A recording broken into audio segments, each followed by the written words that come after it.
All right, I'm going to call the special council meeting to order. Now, Mr. Wong is on our Zoom call.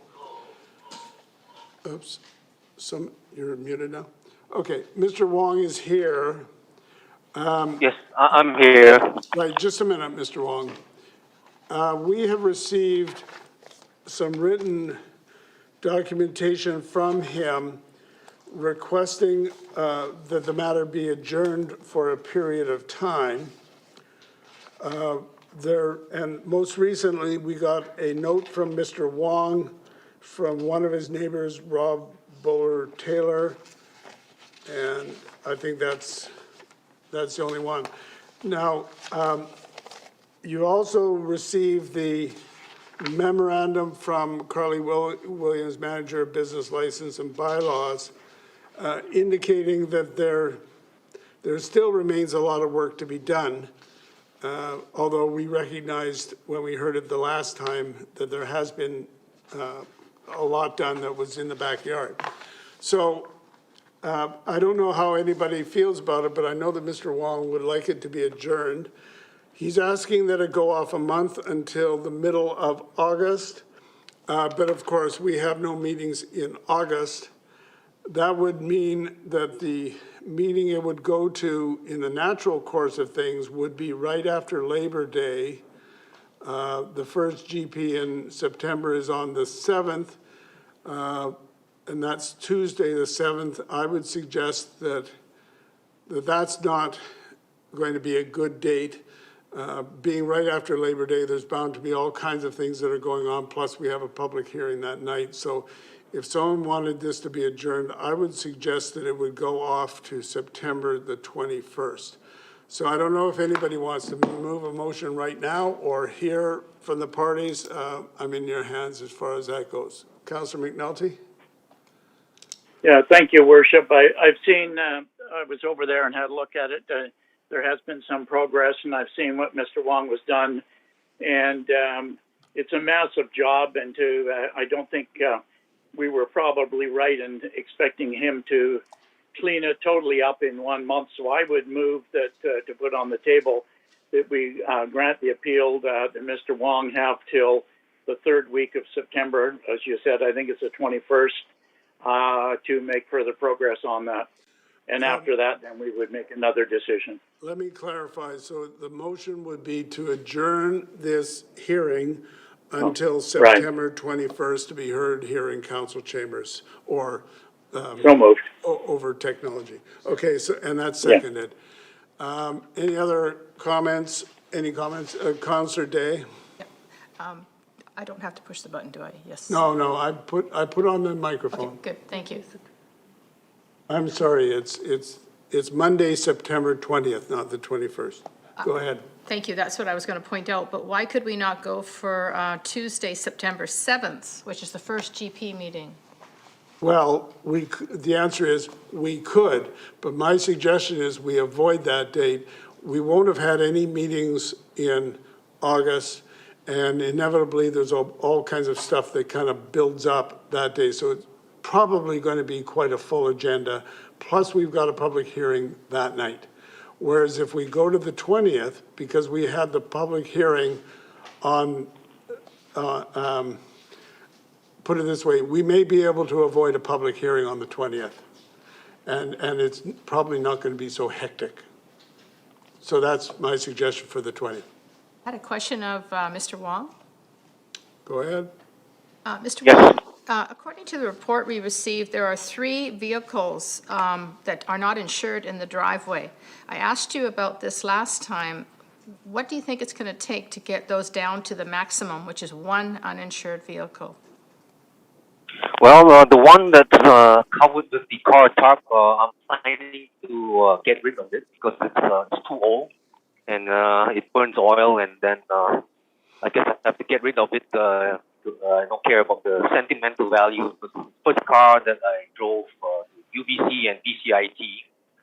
So that one is no problem. I think I will sacrifice that one. And the other 2, well, it's in the carport. So I'll have to also make a decision because the other one, a Pontiac Grand Am, is the last vehicle that my dad drove, and he only drove it once. I drove it most of the time, so I may have to also either scrap it or sell it off cheap to somebody. So they'll only leave just one, the Pontiac minivan. So I will decide on that one, and that should be done by September, before September even. All right, Okay. but you have the point. So that then you're only allowed one vehicle in front of your house, like that. One uninsured vehicle in front of your house. yeah, okay, that would be in the carport, right? In front of the house, wherever that is. In front of the All house. right. Okay. Councillor Okay, just McPhail. one uninsured. Councillor McPhail. Thank you, Your Worship. I have a question to Mr. Wong and then perhaps staff. Well, good afternoon, Mr. Wong. Thank you for joining us. I have to say that I was by your home on the weekend, and my concern is with all the boxes that are lined up against the garage door. To me, it looks like a safety hazard or even a fire hazard. So can you tell me what's inside all those boxes? Well, it's books, magazines, old newspapers that I used to deliver, the free ones that I got stuck with. They all went out of business just before the lockdown. Right? And then it's in a work in progress because you know why? A week ago, Supervisor Tracy Christopherson came. She did took some pictures, and there were no boxes there because I told her I need to put it all aside, and it takes some time to load it up into the bin. So it's an ongoing work in progress. So I should have it all loaded up real soon, so that it's no longer outside. All right. And then Now, and Your also, Worship, can I ask staff, because it was in the staff photo, there is in the email from Ms. Williams, one of the photos is of the front of the house with all the boxes lined up against the garage. So again, my concern is for Mr. Wong and the residents of that house safety and other people. Can staff, is there any way, like, has Richmond Fire been out there and looked at it? To me, it looks like a safety hazard. well, what's his name? Daryl. Mr. Wong, stop. Oh, sorry. This is a question of Okay. staff. Ms. Okay. Williams. Go ahead. Can't hear you.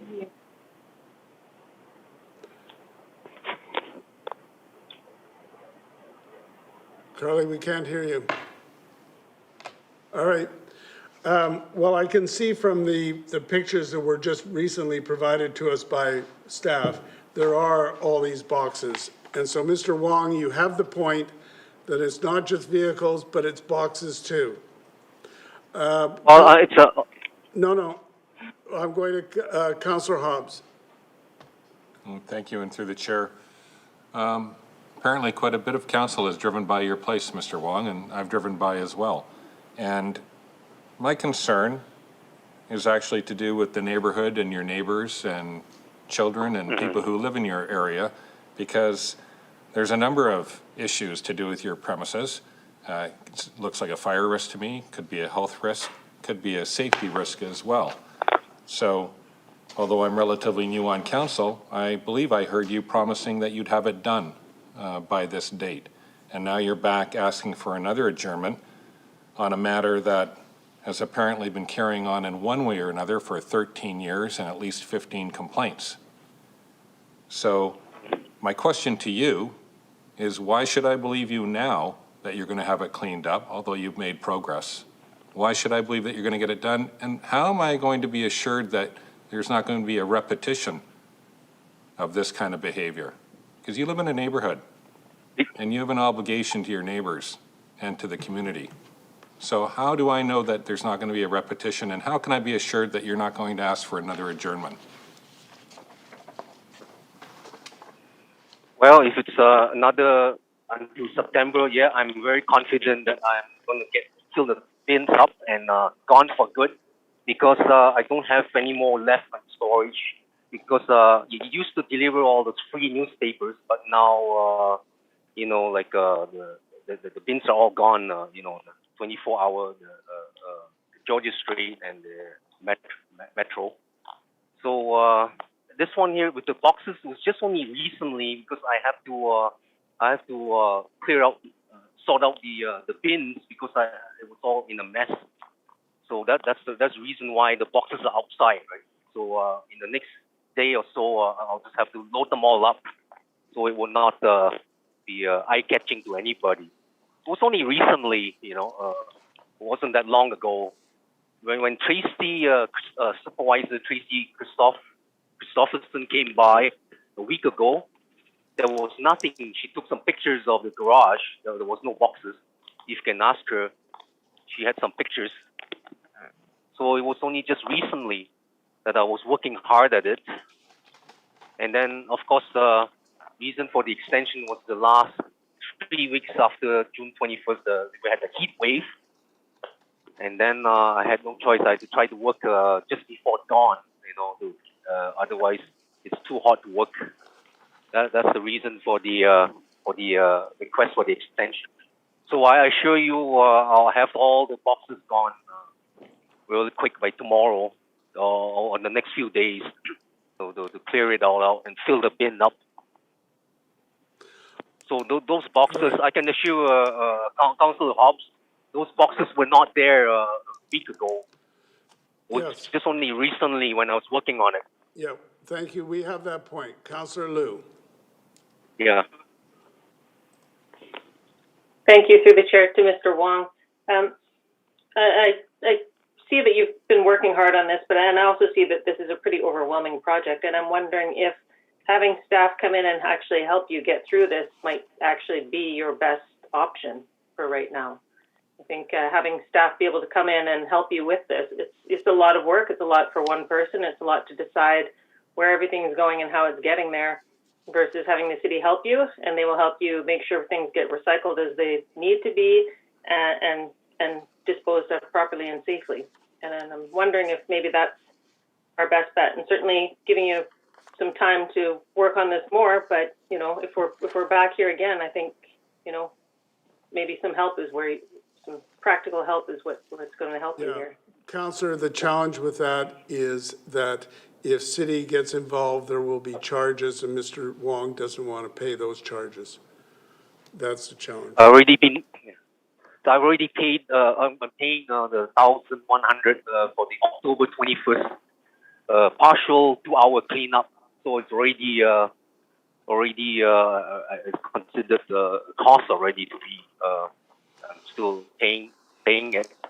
So basically, yes, I'm determined to get rid of all the stuff. And the last bin load was back in June 12th, just a week before the hearing, and that was disposed of already. So then, if I have this much time, I'm confident that it will be all gone, and I'm determined. Okay, thank you. I'm determined. Yeah. Councillor McPhail, I want to wrap this up. Do you have another quick question?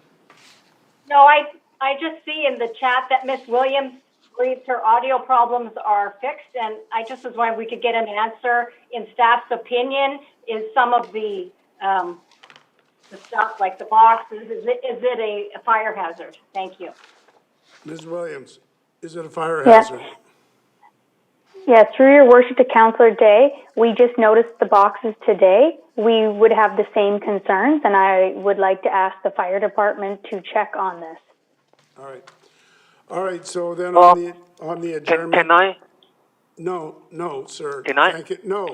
Thank you. I'm going to call the question on the adjournment. All those in favor to September 20th. Any opposed?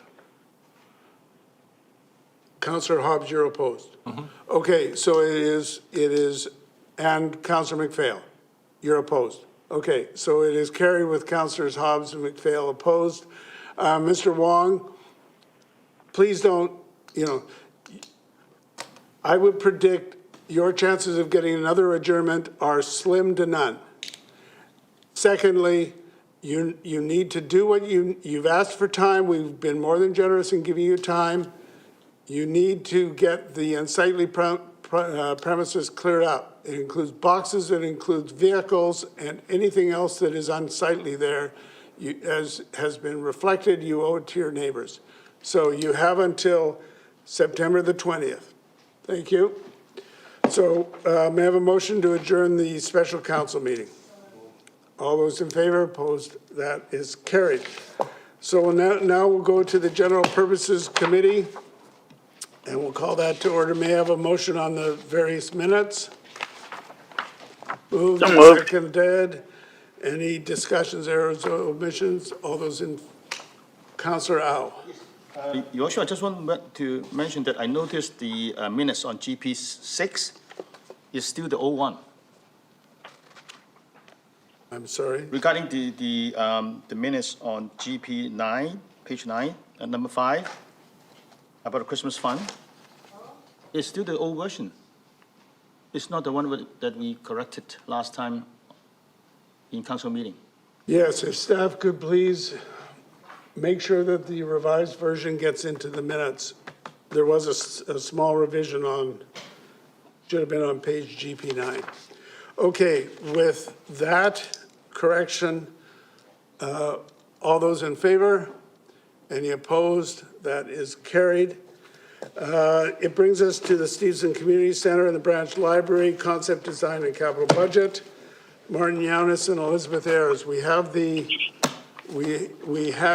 your report. Is there anything to add to the report?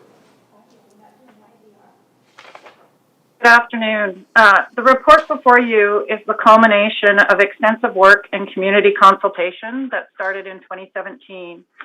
And approval of this concept design and capital budget will allow us to move forward with detailed design and construction of a new 60,350 square foot community center and branch library that will serve the health, wellness, and educational needs of our community for generations to come.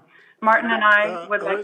Elizabeth, we've read the report. Is there anything you want to add or emphasize in the report? Nothing to add or emphasize. We do have a couple of speakers here as well. I know we've got delegates. Okay. Martin Yaunis, anything you want to add? No, Mr. Mayor. Okay. Now, Councillor McNulty, unless you've When do we get to ask questions of staff?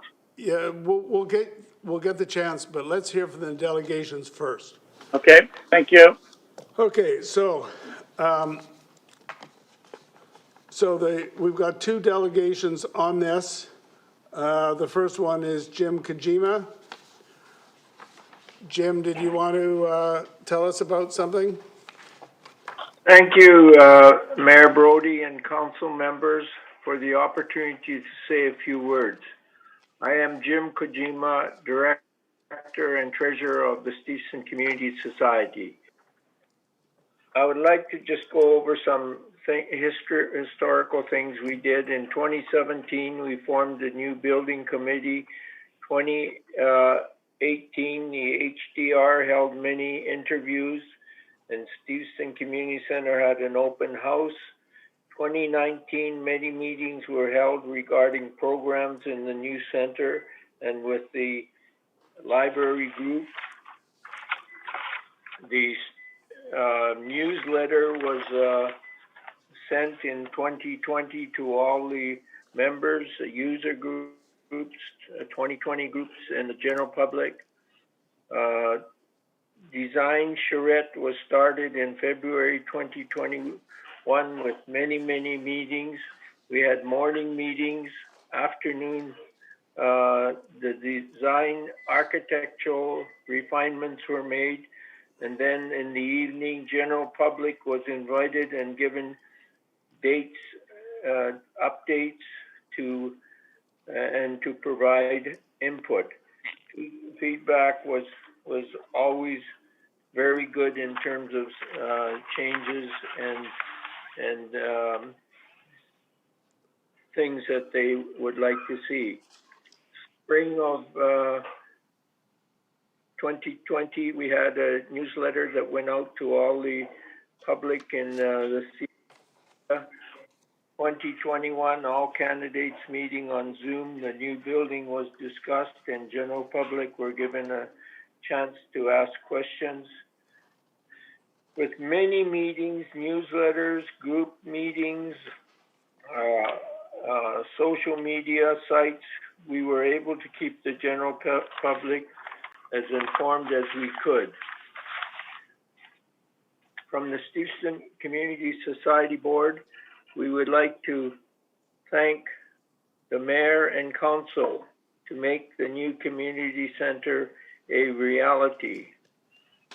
We would also like to thank the Richmond City staff who kept the process moving forward and kept us on track. The Steeson Community Center wanted a library in the new building, and we would like to thank the library group for their input. We ended up with a building that both groups can work together with. The Steeson community is very excited and happy about the new building and what it will do for the citizens of Steeson and Richmond. Thank you, Your Worship, for the time. All right, thank you. We'll go now. Alan Clark, who's listed as the second delegation, he's not with us. We'll go to the delegation, Jordan Oy. Thank you, and good afternoon, Mayor Brody and councillors. So my name is Jordan Oy, and I'm the chair of the Richmond Public Library Board, and I'm pleased to be here this afternoon speaking on behalf of the library and my fellow trustees to indicate our full support for the Steeson Community Centre and Branch Library concept design. I would also like to take a quick opportunity to thank city staff, the Steeson Community Society members, and all other members of the Steeson Community Centre and Branch Library Building Committee for their dedication and efforts throughout this process. I would also like to thank all of you for your support and guidance through this journey. As an inaugural member of the Building Committee, I've had the opportunity to witness the evolution of this project into something that I believe will serve our community well for many years. In February, we held a 3-day charrette process where we reviewed many different options and had a lot of great discussions to get us to where we are today. Through that process, we generated a lot of quality feedback from the public and incorporated as much as we could. As a longtime resident of Richmond, and in particular Steeson, I was extremely happy to see the level of engagement from the public and the seriousness in which the committee took their responsibility to review and give attention to all pieces of feedback received. From the library's perspective, and from what we heard from the public, it was vital that the expanded library branch be highly visible and accessible to the community, and that it be located on one floor to support flexible use of the space and maximize staffing efficiency. It was also important to us that we ensured synergies between the library and community center programs can be fully realized in the final design concept. As mentioned, I am a longstanding Richmond and Steeson resident who makes use of many community services, and I'm pleased you're being presented with a concept design that allows for maximum flexibility in service design and delivery across a 3-story facility, fits into its setting while being highly visible from the street, allows for easy access by various modes of transit, and has incorporated multiple rounds of public feedback, and as survey responses indicate, meets the needs and wishes of our community. While there are still some key steps to take before we are able to realize this new facility for our community, I am excited to be here today seeking your endorsement and seeing this go forward to council for their approval. Thank you. Okay, thank you. So thanks to both delegations. So we'll go to questions of staff and comments. Councillor McNulty. Yeah, well, thank you, Your Worship. I'm very excited to see this on the table today, and I appreciate the comments from Mr. Kojima and Mr. Oy supporting what we've got on our plate. And so that's very, very good news. I have a number of questions of staff, and I'm not sure they're financial. On our page 45 is a breakdown of costs and what have you. Normally, we would, of a project of this nature, would we not have a quantitative surveyor do a budget on this? I'd like to know who made the budget and why we chose $2023. And when are we going to put the shovels in the ground? Because when I look at page 39, we've a number of steps to go before we actually start building and buying materials. And I see that 2023 basically is, 20 months from now, 22 months from now. I think we'd be more in $24, $25 dollars. So just kind of curious, who did the budgeting? Did we have a quantitative surveyor? And when do we expect to have shovels in the ground? For the chair to Council McNulty, we actually had a construction manager and an independent quantity surveyor provide us with the estimates. And our calculation according to the schedule is that we will need this money in 2023 dollars when the construction is going to happen. As for the shovels in the ground, through the process after, if council endorses the concept design today and the budget, we will go out to hire the architect and the construction manager, and we will have shovels in the ground by Q2 or Q3 2022. Well, that's encouraging. I didn't see it in your report. You should have said you've done that, unless I missed it. But okay, that's good stuff. I'm happy about that. I think it's important.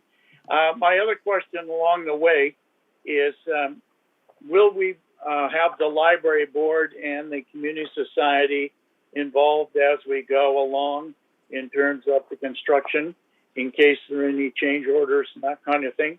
Will we have them, their building committee, continue to work alongside city staff?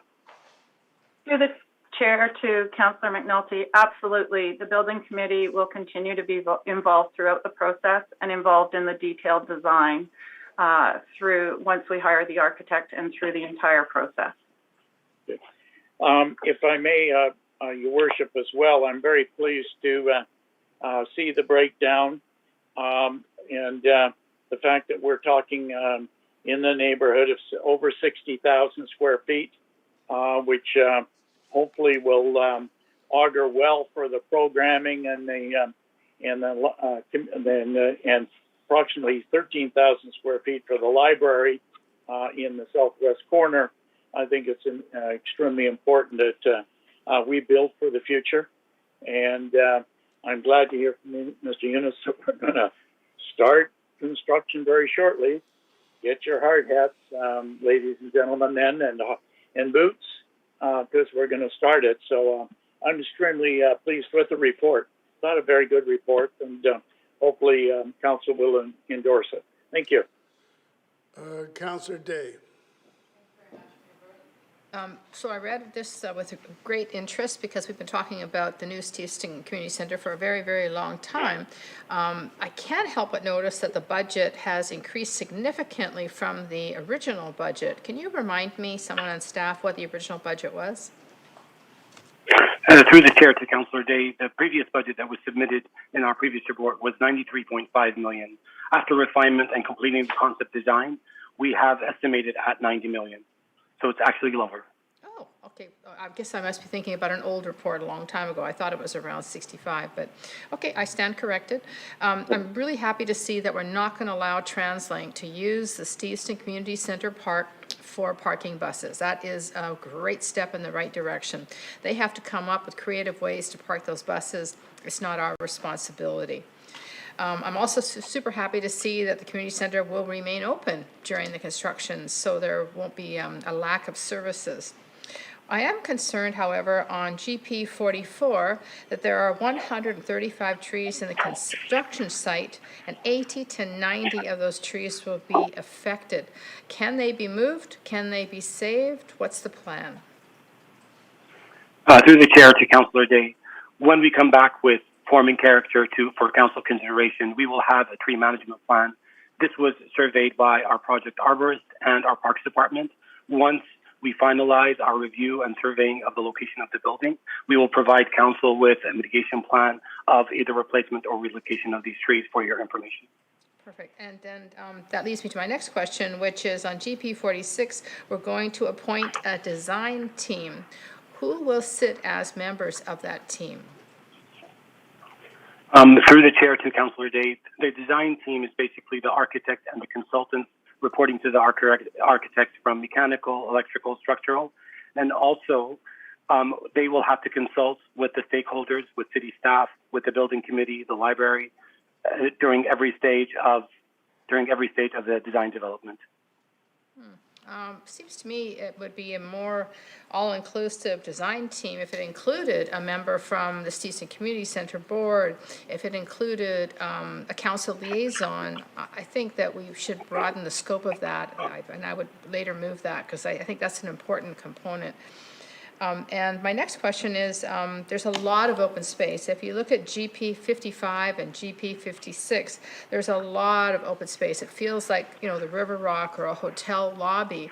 And that's space that can't be used to its full capacity.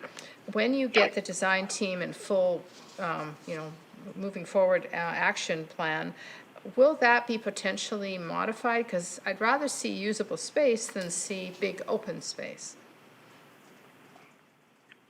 Through the chair to Councillor Day, we can certainly look at that. However, what we consider that is circulation and a community living room type of space, which is highly valued and utilized by the community. And it is one of the more popular spaces where community comes together, where they interact, where they build. And we've intentionally designed those spaces to be shared between our library and between the community center in this particular design. All right. I would also like, if I could, I would also like to clarify that the design committee that Mr. Yunus referred to does include members of the Steeson Community Center and Branch Library Building Committee, which is members of the board of both of those groups. So they will be very much included in that group. All right. Good. Thank you. Councillor Steves. Yeah, thank you. I'm not that enthusiastic about the plan. I think the building's beautiful and I love it. And I think the square footage at 60,000 square feet is exactly what we need. But I think it lacks vision, and that's in terms of other aspects. The building's great, the vision for the building's great, the vision for the library, the community seems great. But we haven't utilized the airspace and we haven't provided for public transit. And I'm not really prepared to support it unless I know where the transit center is going to go.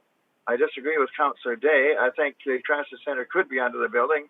We didn't anticipate a parking lot under the building, but now there's a parking lot there.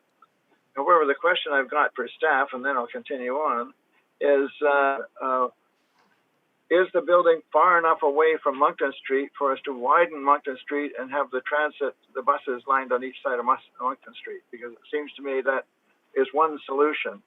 In fact, staff proposed that solution some time ago. Through the chair to Councillor Steves, the building is far enough away from Moncton. As for the bus exchange or any kind of bus layover in that area, our transportation team will come back in the fall for a report to council for consideration of that. I would like to remind council that during the one of our last reports, council directed staff not to include the bus exchange as part of the Steeson Community Center and Branch Library. That's true, and I disagree with that because we've not been able to come up with another site. Now, in terms of putting under the building, it's changed. People didn't want parking under the building, and the plan changed. So we could change the plan to put the transit under it. I'm not going to argue that, but I am going to argue the point that the transit system must go on Moncton Street, and the only solution is to have it widen Moncton Street. So I guess that's my point. But as long as we have room to do that, I will give cautious support. But I only supported even building a new community center 4 or 5 years ago because we were looking at putting seniors housing on the upper floors. And that's how I got involved in actually even contemplating building a new community center. And then after that, I got sucked in, and that was thrown out. So the other question I've got in terms of the airspace above it, if we're not going to put seniors above it, what else can we put above it? Because we should be utilizing the airspace. Can we put a community park above the building? Can we put community gardens above the building? Can we put greenhouses above the building? Can we put a solar farm above the building? What use do we have for the roof above? Through the chair to Councillor Steves, when we're going through the detailed design development, we will look at different options of adding any sustainable features from PV panels to green roofs, and we will evaluate and estimate what it requires, and we will definitely consider it. Okay, my prediction is right now is that by 2050 we're going to have increase by our population by about 50%. I won't be around here to see it, but I'll just put that prediction out there. And my guess is the rail line will go back exactly where it used to be because we'll have destroyed the the opportunity to put it on Moncton Street, and what's now the Steeson tram will be a train station again. But that's what may happen in the future. The original plan for Steeson was to densify the area of the corner of Number 1 Road and Moncton Street north to about Gary Street with tall buildings, and that was adopted way back in 1970. 1971, under what we call the Steeson plan. And we seem to be straying from that dramatically, and in my opinion, we should actually be instituting that plan more now than we even anticipated at that time. So I haven't decided on whether even to vote for it right at this time or not, because I'm not very trustworthy of what staff's going to come up with next. All right, Councillor Hobbs. Thank you, through the chair. Well, first, thank you for the report. I've been part of the consultation in the community, but this is even more detail looking at it. So I found it quite thorough, and I enjoyed the part about the broad community support, and I know that that exists because I'm there every day. But in terms of some of the efficiencies in the design, I was pleased with it, and I think it looks attractive. I mean, there may be questions still to be answered for sure, but when we get into that process. But it is a growing community, and it certainly does merit a larger community center and a larger library, so I was happy to see that. Also, just the opportunities for walking and sustainability, it's interesting to see those concepts, and it'll be interesting to see how they come into being. Two questions, though. With the pool, reading through it, it's my understanding the pool will remain the existing pool, which I'm very happy about. And I did wonder, though, if there was any opportunity or discussion about covering it for winter months. And don't get me wrong, I'm fully supportive of the outdoor pool because it's good for various people, including for people with certain health conditions. But was that an issue that was brought up or possibly down the road? And the other question I had was just about the community police office. It seems to be outside of the plan, and I understand that, but was there any discussion about its future? Because it seems, in my opinion, to be a little bit dated and perhaps needs a little bit of upgrading itself. But that's not part of this at all, correct? Through the chair to Councillor Hobbs, that is correct. The CPO is not part of this project. Okay, and just regarding the pool, was there discussion about having that covered with a bubble at all? Through the chair to Councillor Hobbs, I would have to admit that there were a number of community members that also suggested that idea. Our aquatic needs assessment would show that our indoor pools provide plenty of aquatic activity during the winter and fall months, and that really it's that summer outdoor experience where we're trying to provide the outdoor pool experience, and we don't really need that additional space throughout the year. Okay, thanks. I don't have any argument with that. That's probably accurate, so thank you for looking at it. Thank you. All right, Councillor Wolf. Thank you very much, Your Worship, to staff. Just a few questions that haven't been touched on yet. The first one, when I visited the site, seeing where the trees that wrap around the back of the baseball diamond go, that was my one of my bigger site selection concerns with the site that we went with and the floors. Is there still potential that the whole ring of trees that are in that elevated mound, which is really nice because the root structures stay in there as opposed to go underground and want to buckle up, is there a potential with this design before us today that would allow for that existing ring of trees to stay? The chair to Councillor Wolf, as I mentioned, when we're going to submit form and character, we will have a tree management plan that will provide Council with all the information regarding the tree layout, what we will retain and what we will relocate, and then we can proceed.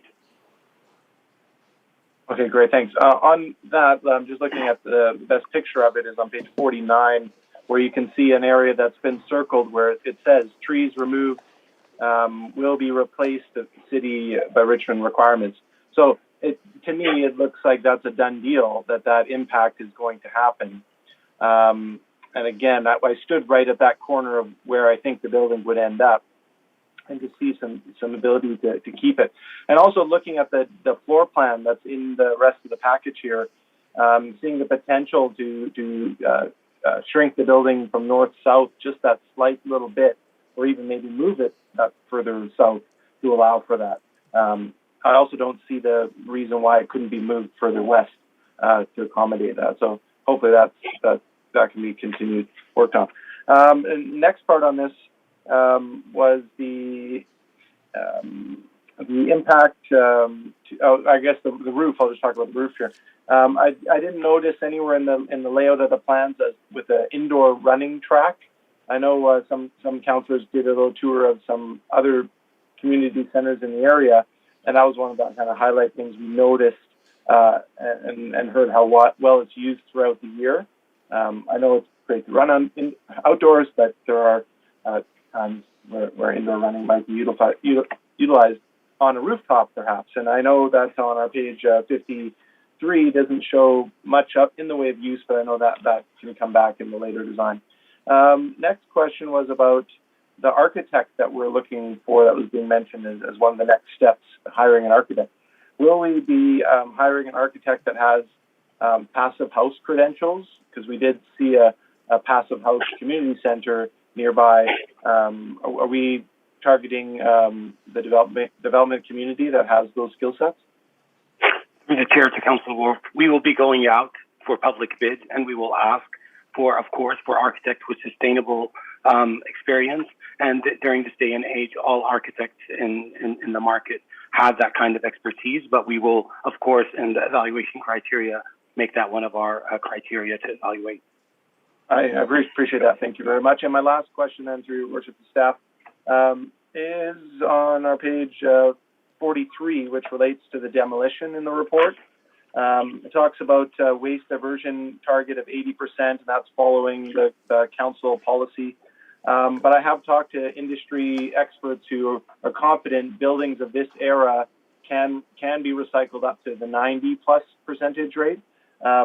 Would that be something that would be considered when we are hiring the demolition contractor, that if they have a higher recycling rate goal, that might be one reason we go with them than another?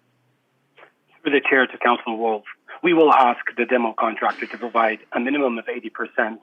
If we can increase the waste diversion, we would. There is a cost associated with increasing from 80% to 90%, and that cost would be at a premium.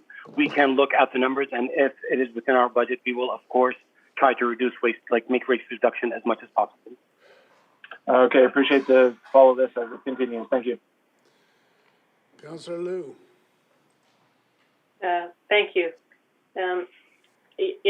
Steeson is a really robust community, and they have the community center, the community association, they have a lot of events and programs. And I really think that the center has, the design has taken these activities into consideration. And I think I'd like to thank the Steeson Community Society and the Library Board for all the hard work they've done. I'm the council liaison for the Steeson Community Society, and I've seen how much excitement they've had around this, how much work they've put into this, and also how much stress it's also caused them. And I think we all appreciate the work that they've done on this project, and the past members of the boards that have worked on it and the new members of the board that are coming on and working on this as well. My one question to staff is on GP 39, it shows the phases. Now, what about the playground? So there was a lot of effort put into raising money for the playground and doing some upgrades and that sort of thing. And so it was sort of waiting for a certain phase of this project before it was going to move forward. So where are we with the playground?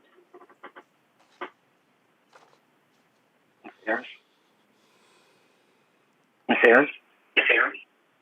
Through the chair to Councillor Liu, I believe Todd Gross is online, and he's going to respond to that question.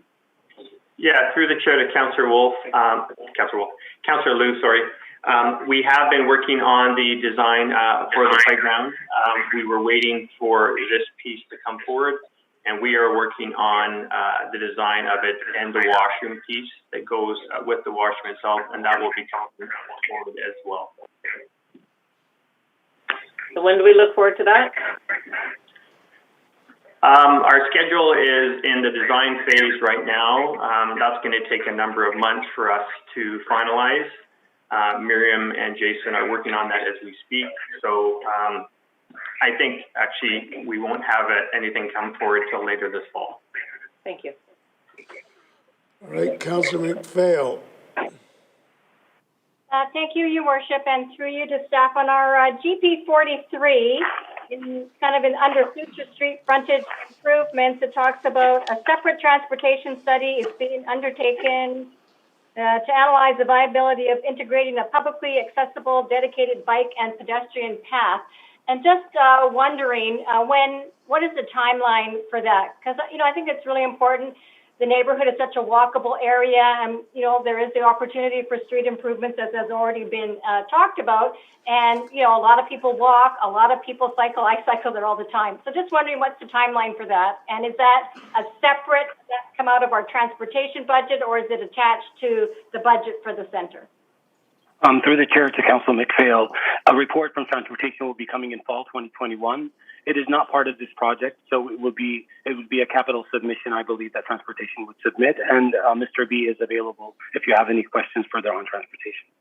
No, that's good. I'll wait for the report. Thank you very much. And I just want to thank staff and the building committee members and members of the community for all the time they've put into it.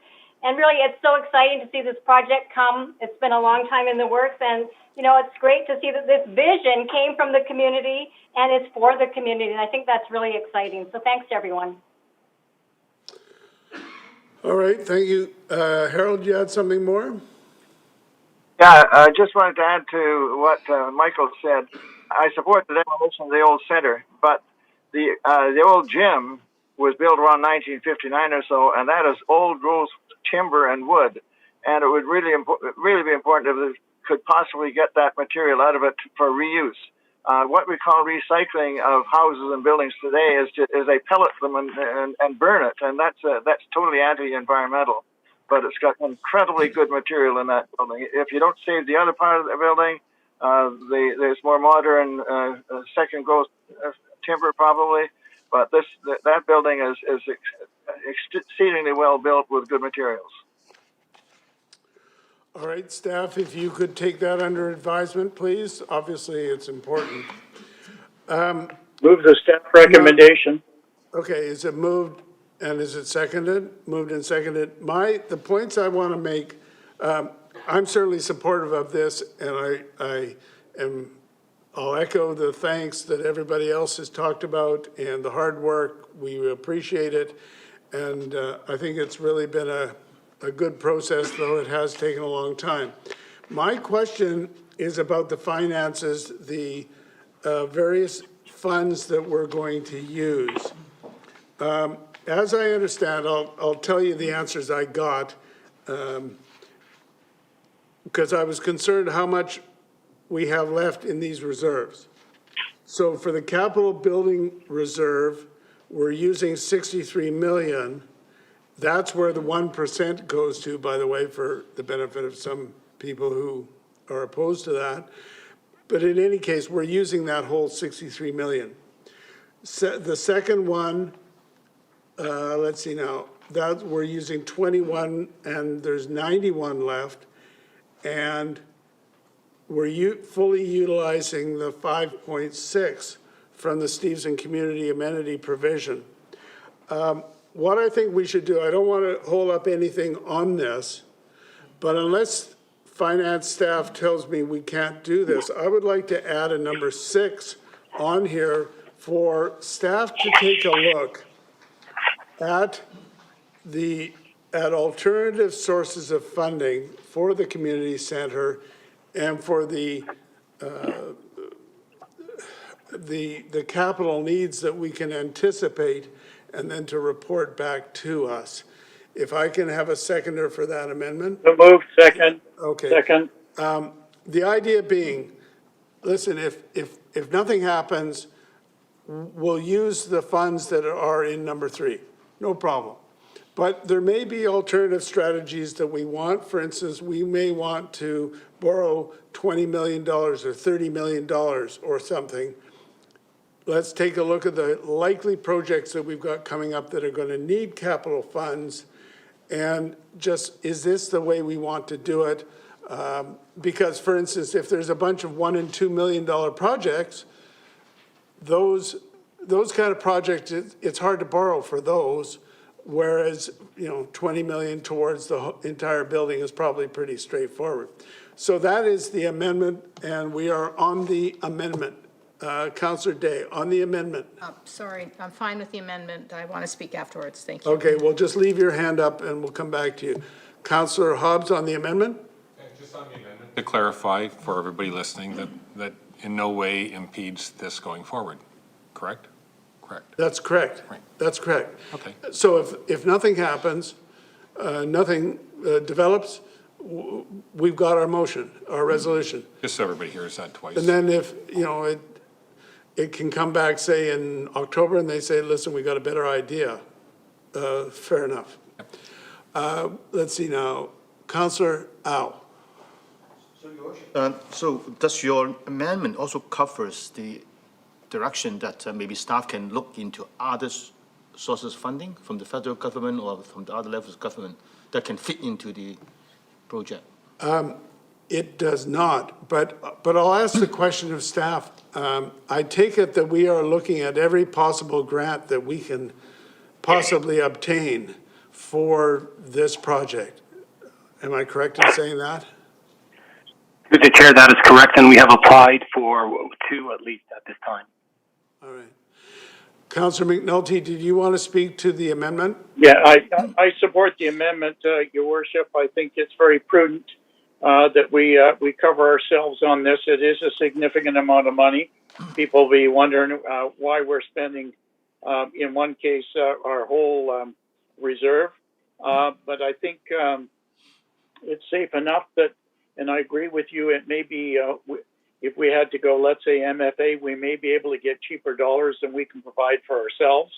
And like we did when we financed the number 2 road bridge and other projects.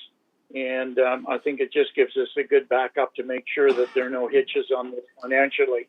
And that was what I asked earlier, is that who did the budgeting and what have you. So I think it's very prudent that we have that in it, because there could be other sources.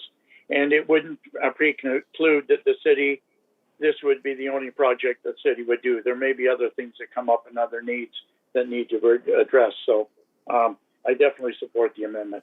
All right. So on the amendment, I'll call the question. All those in favor? Any opposed? So that's carried. So now we're back to the main motion, and I've got Councillor Day. Thank you very much, Mayor Brody. So we were talking quite a bit earlier about this transportation report, which we're expecting in the fall.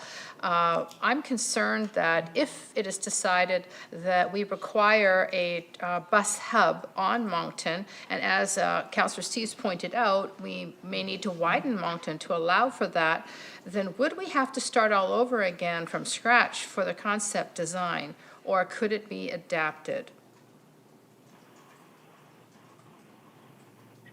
Mr. Yanis, you're muted if you're speaking. I apologize, Mr. Mayor. Through the chair to Councillor Day, there is enough space at Moncton at the current time to look at options, but I do not believe that we would come back and start all over again. I think our transportation team, and working according to council direction and with TransLink, will find solutions for that. And I refer to Mr. B if he can have any kind of clarification. Yeah, through your worship to Councillor Day, there is likely enough space with the building that they have to put buses on the street there if that's what council would choose to do, and we will bring back a report discussing where the buses could go through in Steeson and in a couple of locations, including 4320 Moncton Street, that council has asked us to review. And we were also looking at the potential to put walking and cycling on that roadway as well. However, having a cycling path will be difficult to do if we were to choose to put buses there. I just, when we decide on an architect, I think that point has to be very strongly made, because we're kind of putting the cart before the horse here. I mean, maybe we should have the transportation plan before we go to the design concept. I don't know what other councillors think of that. Okay, I'm not seeing anyone putting their hand up, so I'm going to call the question on the main motion. Councillor McNulty, was there something more you've already spoken? I want to move another a motion after this. All right, so on the main motion, all those in favor? Any opposed? That is carried. Councillor McNulty, something arising? Yeah, thank you, Your Worship. Following up on the transportation, when I was a member of the Steeson Harbour Authority, we had asked BC Transit to come up at what their plans were for transportation to the southwest corner of Richmond. And I would maintain that we need to ask TransLink what they're going to do, what they see as the future of transportation, and how much money are they going to put in here. The reason we don't have a bus loop is they didn't want to put any money into buying the lot on Chatham Street, which they had a chance to do. They didn't do anything on it. And now we're solving the problems of BC Transit. We need to provide transportation, yes, for our community, but we also have a partner sitting there while the city is doing all the work and thinking of putting the money forward. And I think we've got to find, and you're on TransLink board, what are they prepared to do for the people of Richmond in the southwest quadrant for transportation? Yes, we can do all the accommodations, say, yes, this is what we're going to do, but they should be footing the bill as well. They get the transit fares, all right? Yeah. And they get everything, and we need to have it. We should have had the rail down to Steeson, okay, way back when. So I guess my motion is we send a letter to TransLink to find out what the intentions are for the future, next 5 to 10 years, for transportation within the city of Richmond, and what kind of budget and monies are they prepared to put forward, so we know as well. Well, it'd be for transit in Steeson. That's what we're talking about. Now, yes, transit. Before I get a seconder, I'll ask, I think Lloyd B. would be the one. Haven't we asked that, haven't we had previous referrals, and haven't we asked that question before? Your Worship, yes, we've talked to them a lot about this issue, and as you're aware, even some of the routes that we're talking about for frequent transit network are in proposed for the Transport 2050 program that is being worked on now. One of their challenges at this point in time is the Steeson Transit Center is not funded. It was to be funded in phase 3 of the mayor's plan. However, with the pandemic, their financing kind of went south a little bit, and they're currently not executing phase 3 of the mayor's plan. So we don't see them having funding for this bus exchange for at least 5 years. But the point is, we already have that. So may I suggest, instead of just having that as a resolution, just have that as a direction to staff to reiterate the request as to their intentions in terms of transportation and transit in Steeson. Okay, thank you. Okay. Put it in, as long as it's in the minutes. Okay. And just for the record, I'm on the Mayor's Council, which is totally ineffective, not on the board. And phase 3, we're doing a new investment plan. The phase 3, as Lloyd says, that was to be in phase 3, hasn't been done because of COVID. We hope that that's going to be phase 1 of the next investment plan, the old phase 3. Councillor Day. Thank you. Yeah, when we write to TransLink, Mayor Brody, I think it's critical that we let them know we're moving forward with the Steeson Community Center, and if there's any kind of vision that they think it might be on Moncton, now is the time to make that commitment. Now is the time to let us know what the plan is, because once it's built, if we build a building too close to the road, if we don't allow enough space, it's over, and who knows where they're going to be, because with the improvements we're planning for Chatham and Steeson Harbour Authority being absolutely adamant they're not using the federal land for a transportation hub, they could end up having nowhere for the buses. So I think that not just asking for an update, but updating them on what we're doing today. All right. Thank you.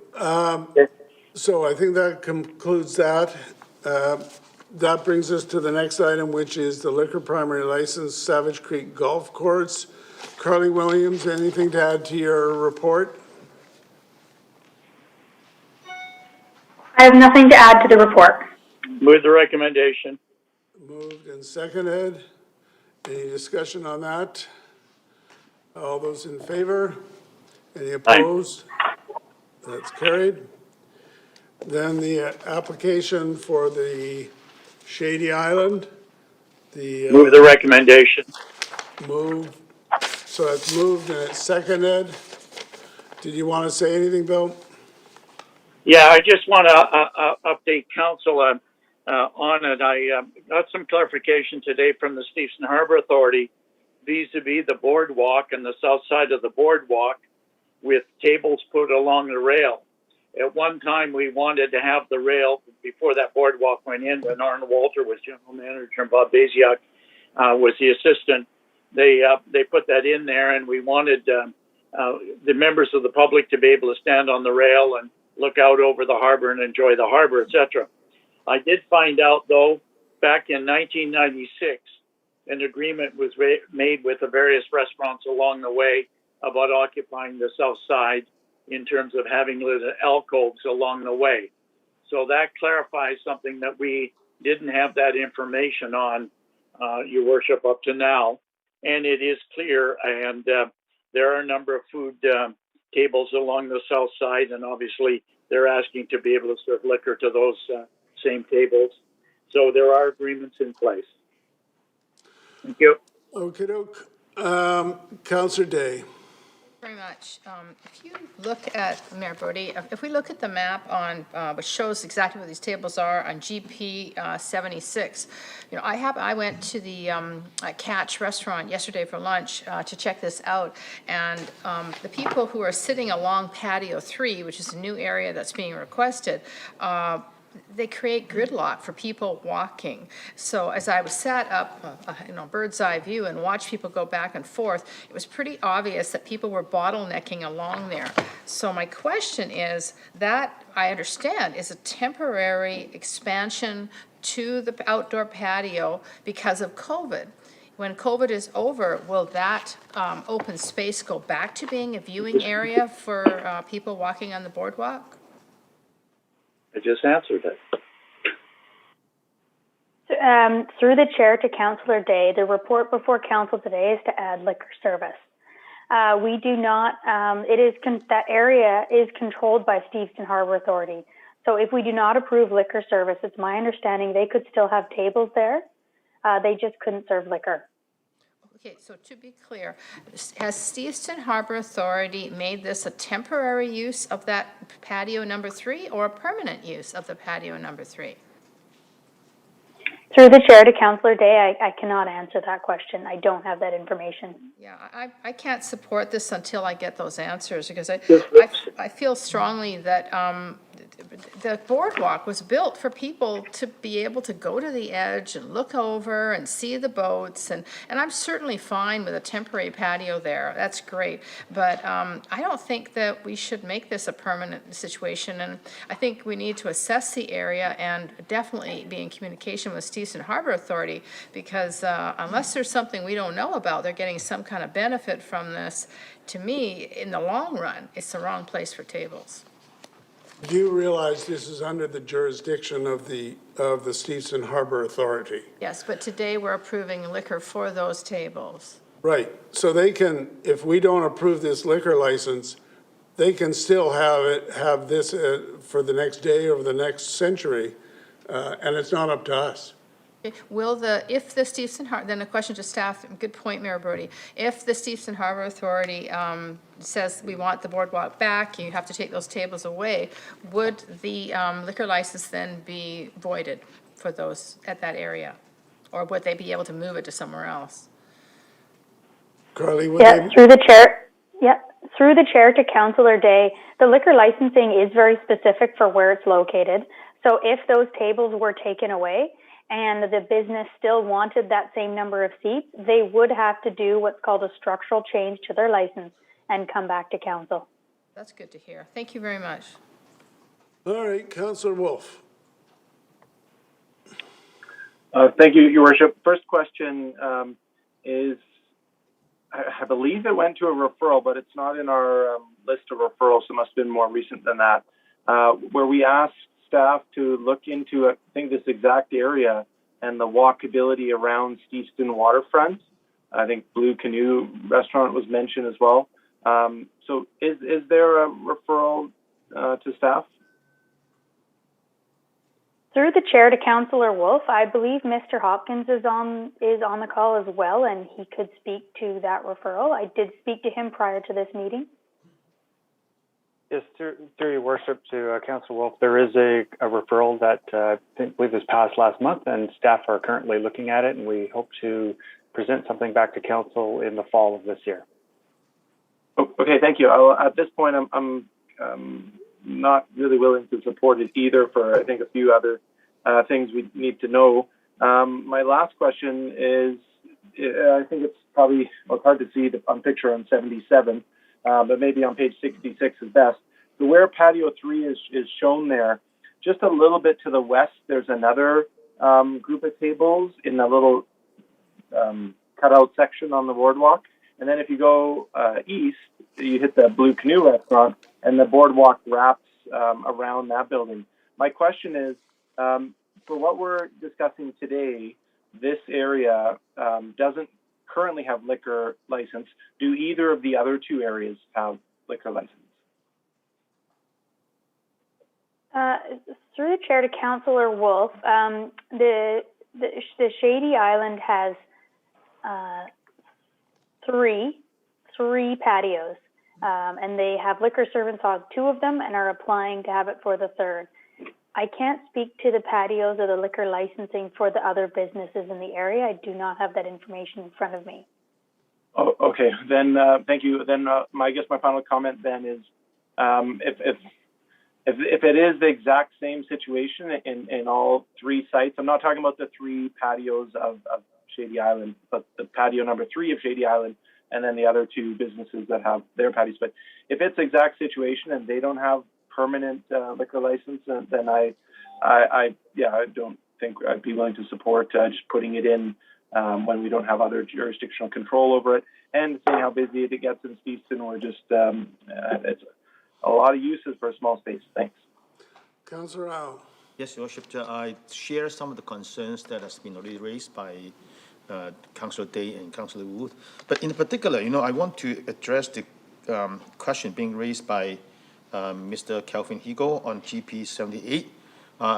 Just then, of course, we receive more information about the background of it. However, I think this has been a problem, at least to some members of the community for a long time. And I think, personally, I hope that we can have something more formal, some information or a lateral report, whatever, to clarify the situation. Hopefully, that can really settle the issue. Otherwise, it seems to people that we're just muddling through. So I would request that a formal report or reply to address Mr. Higo's concern. Councillor Hobbs. Thank you, through the chair. Notwithstanding some of the concerns on the walkability and everything, I will briefly say I'm down there quite frequently, and I don't have an issue with that, even tagging along with grandchildren. But I think for this actual issue on our agenda, I think it's important that, first of all, in a general sense, that council do everything it can to help small businesses survive what is still the effects of COVID and to thrive. And this is a reasonable, lawful business request that's supported by, from what I read, Coastal Health, Police, Fire, recommended by staff. And having been there myself and actually at this restaurant, it is part of a very responsible business community who conduct themselves lawfully and in a very community-minded way, and they are actually all players in our community. So this is a request to sell liquor on tables that they're already granted access to by another authority. So, and they've got a long track record of doing it in a very responsible, business-like manner. And so for me, the question is, how can I vote in some way to help them thrive and to do better and to actually survive? Because not every business has survived COVID. And so, notwithstanding some of the concerns mentioned, I'll be supporting it because this is a way for them to lawfully conduct their business and to add to their bottom line and to hopefully survive and provide employment for people and for students. And it helps make the entire place a little bit more vital and a little bit more enjoyable. And it might not be everybody's cup of tea, having liquor, but it is something that a lot of people enjoy. And I've enjoyed it myself down there. And so I'll be supporting it because I think it helps businesses do a little bit better and to survive. And that's important to me. Thank you. Councillor McNulty, you had something more? Or was that? Yes, thank you, Your Worship. In support of this, I thought my comments on the outset would clarify for the record. Patio 3 is under the Steeson Harbor Authority. Okay, they granted permission for food there back in 1996, in which Council endorsed. They're coming back now. It's still under the Harbor Authority. It's not under the city, which is unfortunate. The jurisdiction around the Blue Canoe does not rest with the Harbor Authority, but the federal government. It is a separate entity. Harold would know this, being the representative there. And remember, I was a representative for 15 years on the Harbor Authority Board. It goes back to 1993 with many agreements, and the city doesn't have that. The walkway was built by the Harbor Authority with some funds put in by the city. It was not built by the city. That is a Harbor Authority walkway. So, unfortunately, the Harbor Authority is in control of this here. If we do not support putting a liquor license there, I don't know what recourse that the liquor branch would look on, because it is up to the Harbor Authority whether, and they've given permission for them to apply for liquor. So staff would go to talk to Jim Augusto, the CIO of the Harbor Authority. She has all the contracts. I asked her to bring them all out today, and she quoted me on them, some of the agreements. The specifics I don't know, but there are agreements in place that don't involve the city. So I think, Your Worship, on this, if we want, we could refer it back to staff to get clarification before it goes to council, or ask staff to get the official words on each of the questions that were brought up by the councilors for Monday. And I think that would be the more prudent thing, is to put this on the table, and then hopefully staff can fill in with a couple of phone calls to the CEO of the Harbor Authority. So I leave it at that. I'm going to support this to go forward. All right. Councillor Day, you had something more? So I'm a little confused. So on one hand, Councillor McNulty says that we should have it go forward. On the other hand, he says we should refer it back to get the answers before Monday's council meeting. So if we're not referring it back, would we then expect reports, official reports on noise, official reports on whether the other patios have liquor licenses, and response from the Steeson Harbor Authority? And if that is a referral back, then I'll make that motion. It is not. Councillor Steeves. Yeah, I just wanted to confirm what Bill said. This Harbor Authority land is the Harbor Authority's boardwalk. They have deemed there's enough room to have the tables there between that and the rail, and that people can get through. It's in their interest to have people, traffic going back and forth.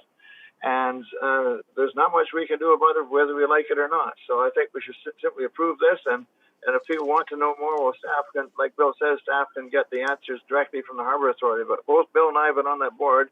We know exactly who owns the boardwalk and who has control of it. And it's not us. All right. I'm going to call the question on the motion. All those in favor? Any opposed? It is carried with Councillors Au, Wolf, and Day opposed. Brings us to number 4, the placement of fill application on number 8 Road. Once we finish with staff, we do have two delegations. Well, one delegation and one who's available for questions. So, to staff, Carly Williams, what did you want to add to your report? Thank you. I have nothing to add. Was only going to say what you already said, which is that there are a few delegations who wish to speak and others who are here to answer questions. All right. So we'll go to the first delegation. We've got Todd May. We'll have him join the meeting. And Todd, you've got 5 minutes as a delegation. Thank you, Your Worship and councillors. Hopefully you can hear me all right. I was just joined in. Yeah, I'm seeing some nods. Excellent. So thank you. My name is Todd May. I'm a fifth generation farmer in the city here, and very excited to have the opportunity to be before you. The family has farmed in the city for some time, dairy operations and mixed crops, and we now focus on cranberries. And that's the reason we're here before you. We are excited to bring those cranberries to the consumers by way of fresh fruit. So typically, all of the cranberries that are harvested in the city and in the province are harvested and processed and saved for further processing throughout the year. And only a very small portion is used in fresh fruit. We understand that there is a significant demand and increasing demand for healthful and fresh products, and cranberries are part of that. And most especially locally here in the community, in the province, and in Western Canada, we see significant increases in demand. At the same time that we see supply, decreasing. It's a very challenging process to grow fruit for the fresh market, and it requires specific skills and equipment and processes to harvest it and then get it out while maintaining its quality. We were approached. We grow very, very high quality fruit amongst those who do grow cranberries, and we were approached a number of years ago and asked if we would help support our cooperative, which is the Ocean Spray Cooperative. It's owned by a number of growers, and we looked into this. We're excited by the opportunity, and over the past probably 7-8 years, we've begun to grow different varieties, different crops, and use different techniques so that we can ensure that our fruit is of the highest quality and prepared for the fresh market. And that's why we find ourselves here today. We've made the investments of time and effort in the fields and the bogs, and now the next step is to build a new building in order to facilitate this. The facilities don't exist here in Western Canada, and currently the fruit heads south and then returns back to this market, and so that's why it's particularly important to ensure that we can supply the needs of consumers here, because when you talk to wholesalers and not only just the general public in terms of the consumer, but a lot of the buyers are very, very focused on Canadian products and local Canadian products. So this is a great opportunity for us to fulfill that need. We're here because of a need to deposit soil, so material under the barn we propose to build. In order for the barn to be built to the specifications required for building permits, it needs to be raised up to the floodplain, and so we need to make sure that material under the barn is placed. It's positioned in an area which is right beside our existing barn, It's central to all of our fields and our ongoing operations, and the placement is it's interesting. It's probably the least productive area of the field for growing cranberries because it is so hard and compact underneath, and at the same time, that's also the best place for a building in terms of structural stability and good placement. So it'll have the least impact to our farms, but provide the best opportunity to support the viability. This is, for our farm, it's a significant investment, but it's one that we're certainly excited about. It supports the viability of the operation by ensuring that we have the facilities to bring forward food that now is in line with world standards in terms of food safety and traceability and fruit quality and those types of things. So that's extremely important for us.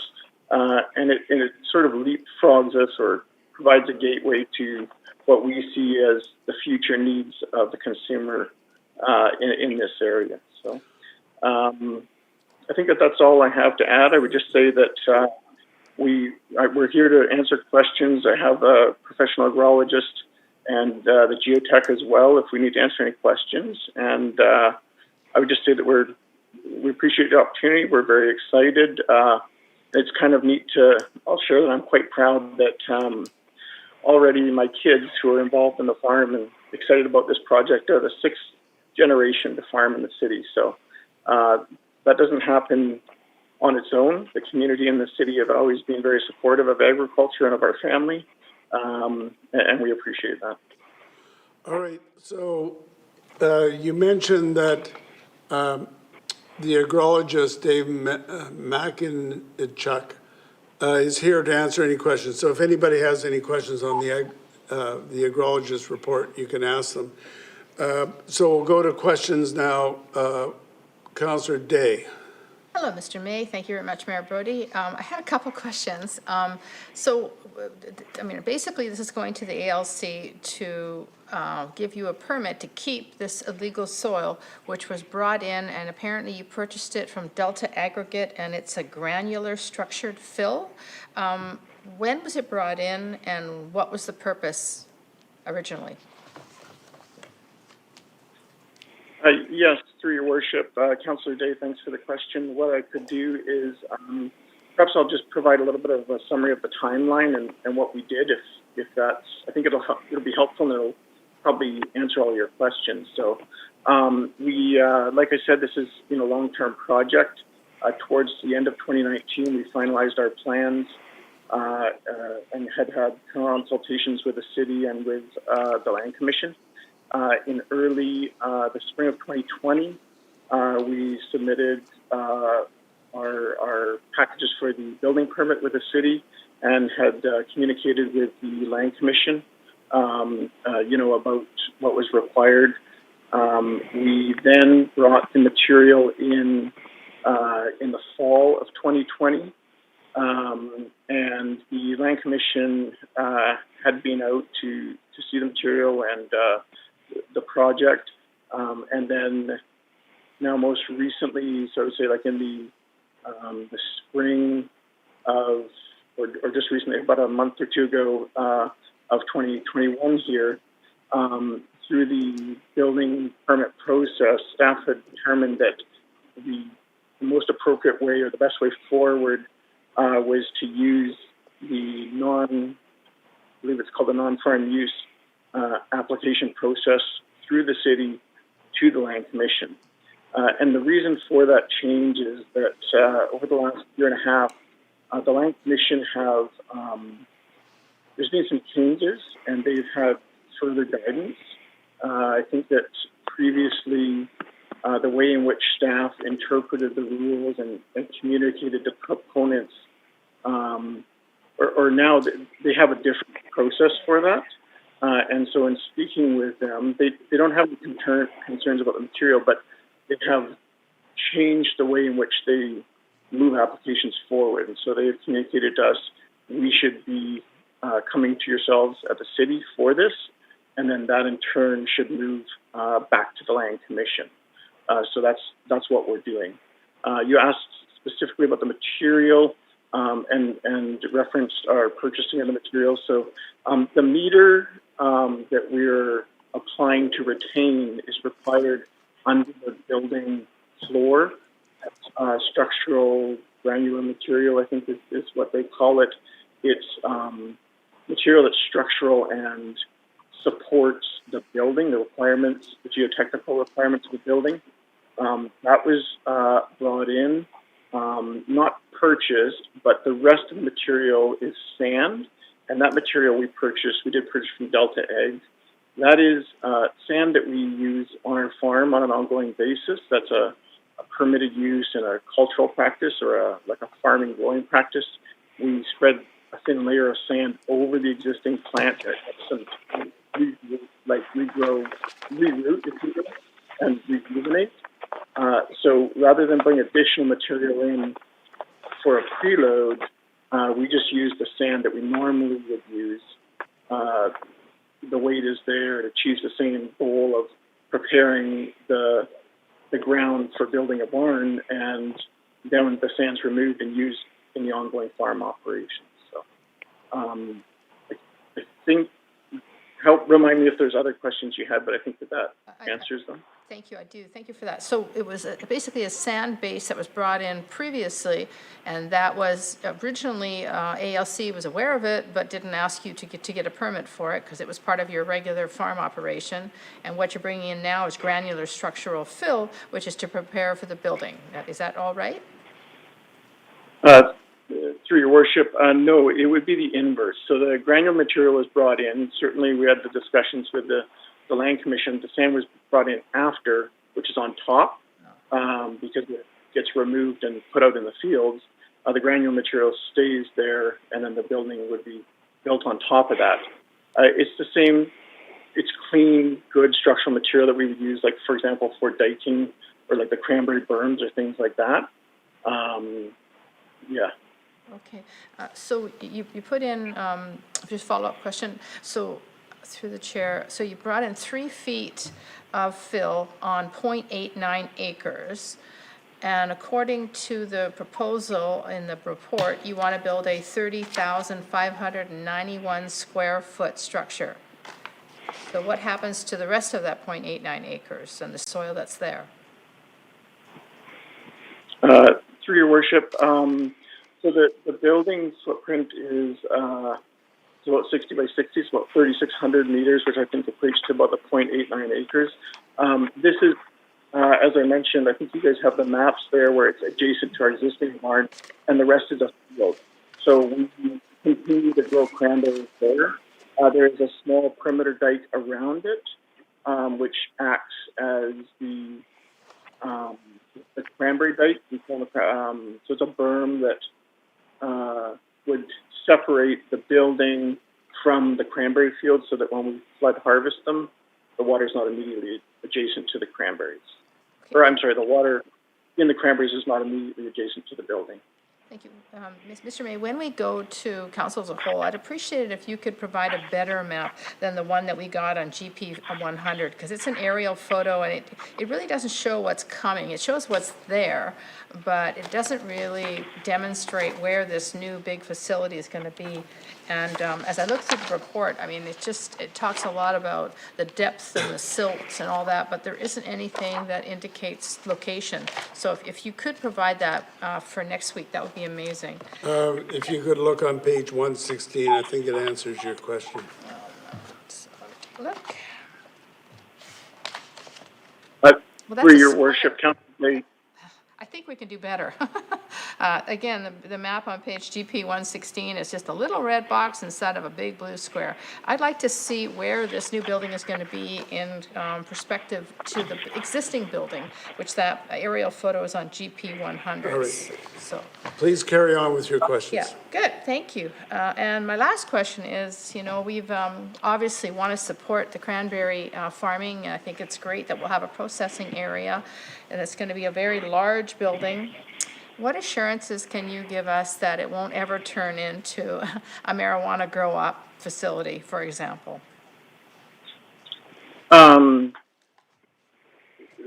Through your worship, through the chair, I'm just trying to think. I was just going to blurt out that I'll give you my word. So it won't be. But if you need further assurances, like a letter, a signed letter from us or whatever it is, then that's absolutely fine. We'd be happy to do that.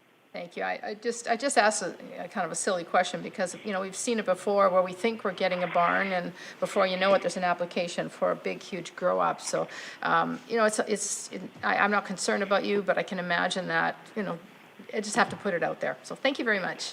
I think staff should take that point under advisement and insist in due course when we're being asked for the variance permit or the building permit, that we would get a restrictive covenant prohibiting the future use as a cannabis related facility.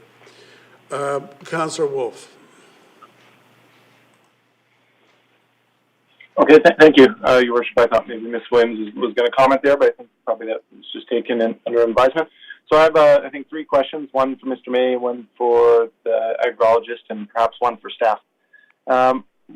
Thanks for being here. My question to you, actually, maybe I'll start with the map with the red square and the blue rectangle. On our page 116, it shows where the development is proposed to go, but I see there's that kind of a wedge to the east that's not included. And I guess my question is that the case, and the building's not going to be right up to the corner of number 8 Road because of the riparian management area, or is that indeed going to be attempted to be used for cranberry bog, that strip that would run on the east side of the barn? Through the chair, Councillor Wolf, thank you for your question. Yes, so what you're referring to is the portion that's along the east side, parallel to the edge of the bog, the dike edge. It will be farmed for cranberries and retained. But in addition to that, because it's a farm use, the riparian management area does not apply to farm uses. But regardless of that, it was the position it was the most efficient for the facility. So. Great, yeah, thanks. And just to follow up on that one, in our staff report, it did mention the ESA and environmental sensitive area and riparian management area. And it did highlight that on the east side of this property there was an RMA. Anyhow, my second question for Mr. May would be, would this site have any retail sales? I know now that part of number 8 Road is kind of a no-go. Would this be potentially opening up for retail? Through the chair, no, we have no intention of conducting retail sales there. Oh, okay, great, thanks. And then I guess one further follow-up on that then. Just to make full sense, you did refer to Ocean Spray Cooperative, I think you said. Let's say this new barn is built and the fresh cranberry facility is fully operational. Will that create a large void or a lack of processing that happens at the Ocean Spray Cooperative, or is your project here increasing overall capacity for local produce processing? Yes, through the chair, Councillor Wolf.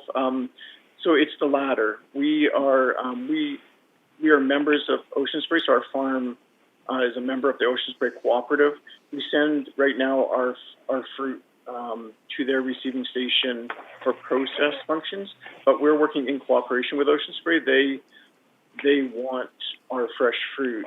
They would like to divert our fruit into the fresh market, but the facilities don't exist. And I think that opportunity only would happen if we make the investment. I don't think they're prepared to make that investment in facilities.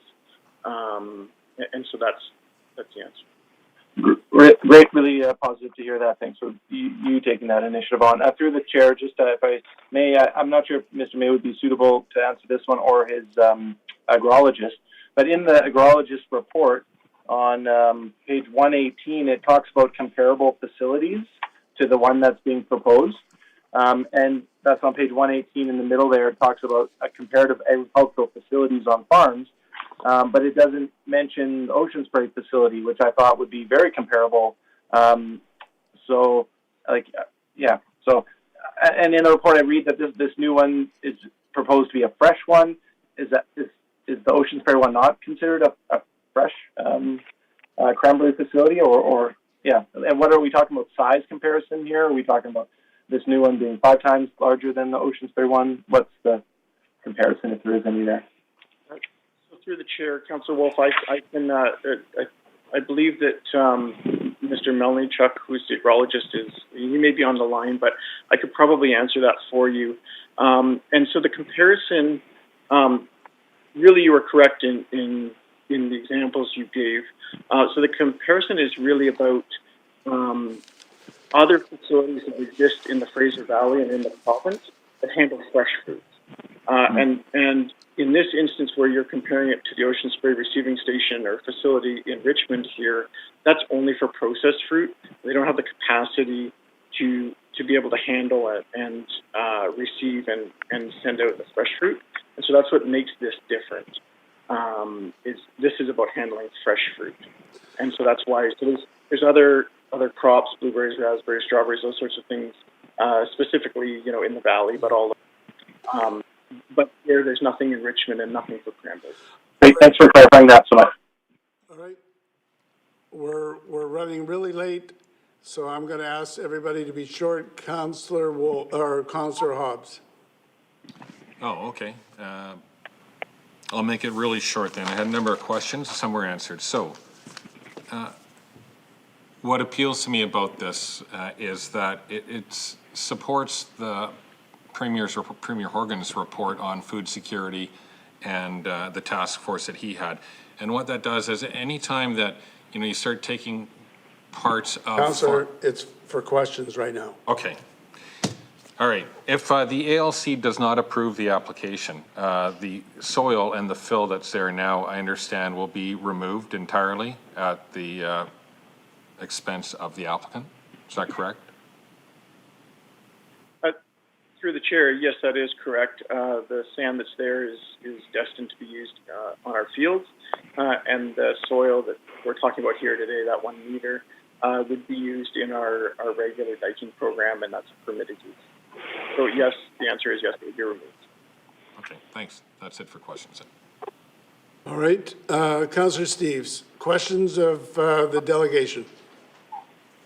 Yeah, one question. As you've explained, Ocean Spray does not direct market to the local community. Is that correct? Through the chair, Councillor Steeves, no, Ocean Spray does direct market. They provide it. So they provide fresh cranberries. The problem is it's an extremely small scale, and the fruit is required to leave down to the United States and then come back into Canada. Because the facilities do not exist here. But, they recognize that there's tremendous opportunity in Canada. And in addition to that, a number of fresh fruit growers that used to send fruit from Canada to the West Coast out of the East, now because of the Canadian-European free trade, send all of their fruit into Europe. Okay, then my second question is, if you build this facility, will others be able to direct market locally through your plant? Through the chair, it's not something that we have considered. I think that the possibility exists. I think that the challenge is that currently all of our fresh growers are retiring or trying to decrease their operations, and there's nobody to take their place. And so that's why we see a tremendous opportunity. But if there were others, I think that we would look at that to see if we could help them out, yes.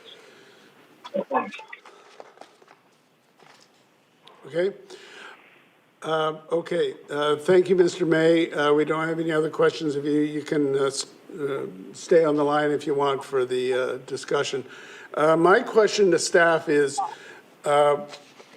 what would be the approximate cost of having to remove that soil that's been placed there without approval?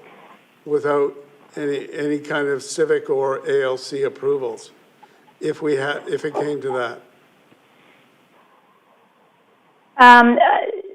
Through the chair, Council Brody, Mayor Brody, I think that's a question for the applicant. I don't know a cost for that. I think we've heard that the applicant plans not to remove the soil from the site, but to use it in another approved way on the site. Well, it would have to be removed from the site, but then possibly used elsewhere in the operation. I mean, isn't that the whole premise of the report, is that if it's not going to, it was put there so you can build this processing facility on top of it. If that doesn't happen, it's got to be removed. That's correct, but I think we've heard the applicant say that he has other uses for that material in his operations that would be approved for the under the ALC guidelines. The report before council today is because it was placed in a manner and for a facility that does not have ALC approval and so requires this process. Well, when we get to it, I believe that we've got to get some security for that removal should the building permit or the development variance permits not be approved in due course. Councillor Wolf. Yes, thank you. Very briefly, just one question to staff. This relates to, in the report and in the attachment number 4 on the Food Security Advisory, or Agricultural Advisory Committee, one of their concerns raised was the potential for this to be precedent setting, but they did say that it's also very unique. I would just like to hear from staff or perhaps Councillor Steeves, I believe he's the council liaison for the committee, and also the expert on this, that perhaps this truly is precedent setting or not. I would just like to have it confirmed from someone in the meeting here. Well, that would be a matter of opinion at the time. Some would say it sets a precedent, and some say that there's distinguishing features. It's like the Zalman's property last week. Some would say that sets a precedent, some would say it doesn't. So that's up to you to decide whether, in fact, if you were faced with the same decision tomorrow, whether that would, having approved this, whether they would set a precedent tomorrow. All right, Councillor Steeves. I don't recall somebody saying it was setting a precedent, but if it is setting a precedent, I would say it's a good precedent because they're looking at direct marketing to the local populace, and which is a good thing. All right. Anyone else with questions? Mr. May, you've got your hand up. We're generally past delegations. Is there some small point you want to make? Yes, Your Worship, I just wanted to add, or in response to that question, we would remove the material, and the city has already received our bond for $15,000.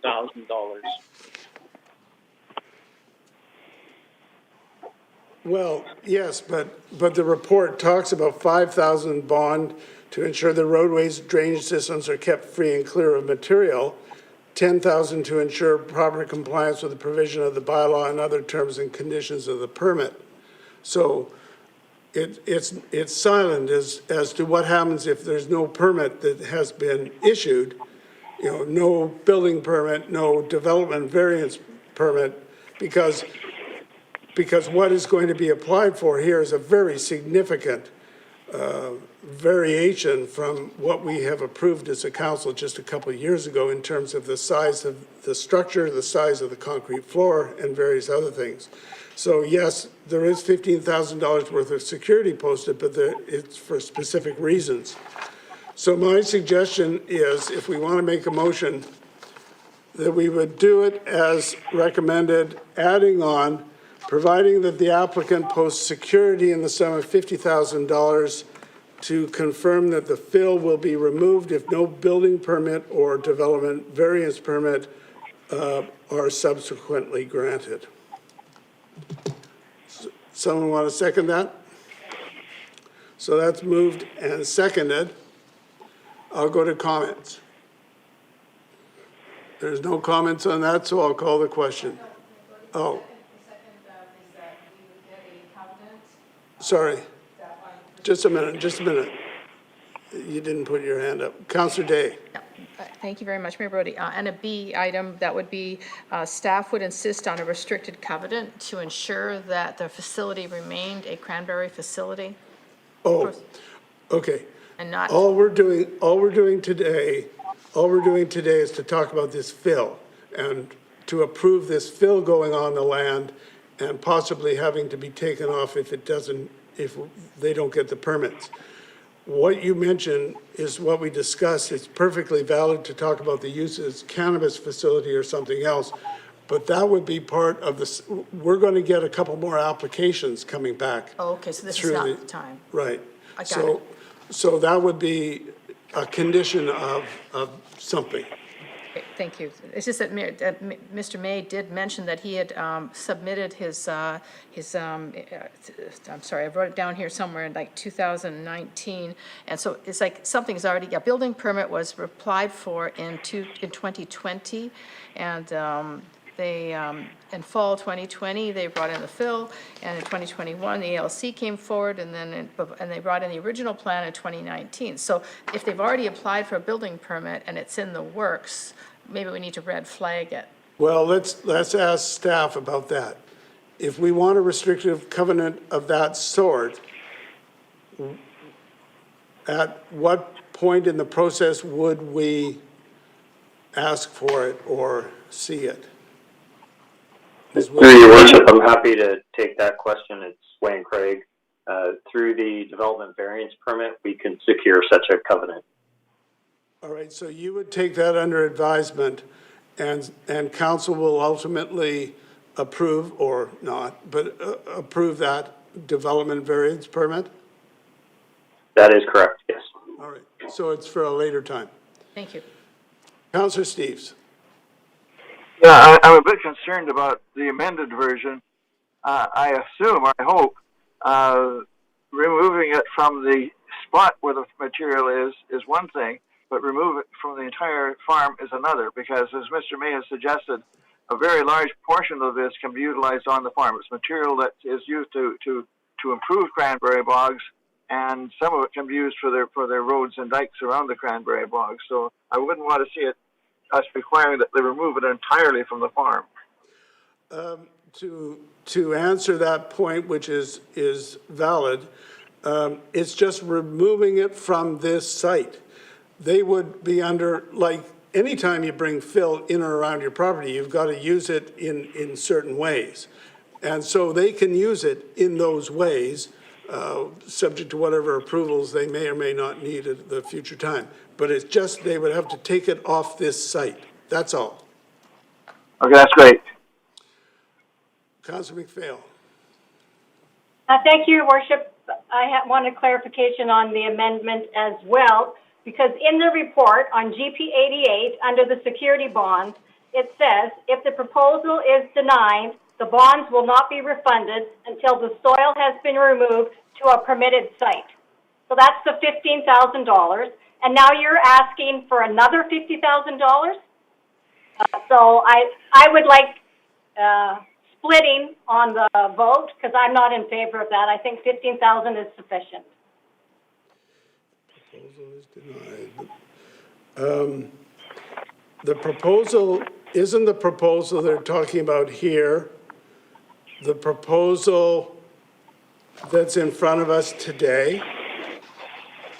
Ms. Williams or Mr. Craig, can you tell us that? Yes, to your worship, we are talking specifically about the proposal to keep this fill in this specific location. Right. So if this is denied, the applicant can either remove it completely or use it on in an acceptable manner in other locations that are acceptable, potentially on the same property or other properties that are part of this operation. Right. So the $50,000 is for, let's say we approve it today, but they never they never issue, you never issue the development variance permit or the building permit. And they refuse to remove the soil from the site. That's what the addition to the motion is. Okay. So, I'd still like splitting, please. yep. Councillor Hobbs.